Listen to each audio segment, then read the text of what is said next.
In this video, I'm gonna teach you how to use Digital Credit Card HDFC. It's a very easy process, so make sure to follow along.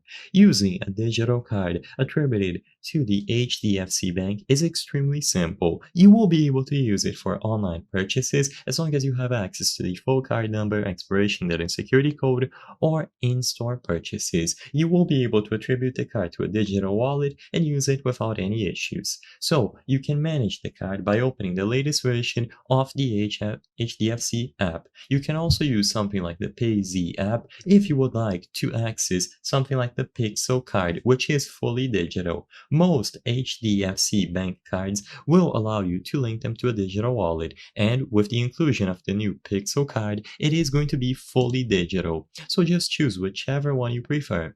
When you select any card, you will be able to manage it and you can open a digital wallet of your choice. So if you are on Android, you can go over to the Google Wallet, and if you are on iOS, you can go over to the Apple Wallet. When you tap on any of these digital wallets, you will find the plus sign that allows you to add a new card. And from there, you can include the details about your HDFC credit card. So the card number, expiration date, and security code.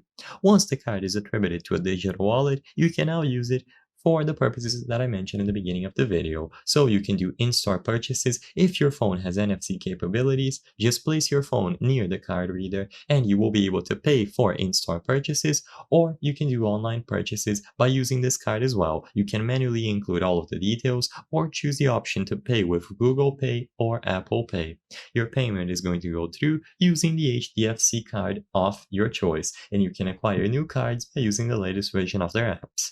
I hope I was able to help you on how to use Digital Credit Card HDFC. If this video helped you, please be sure to leave a like and subscribe for more very easy tips. Thank you for watching.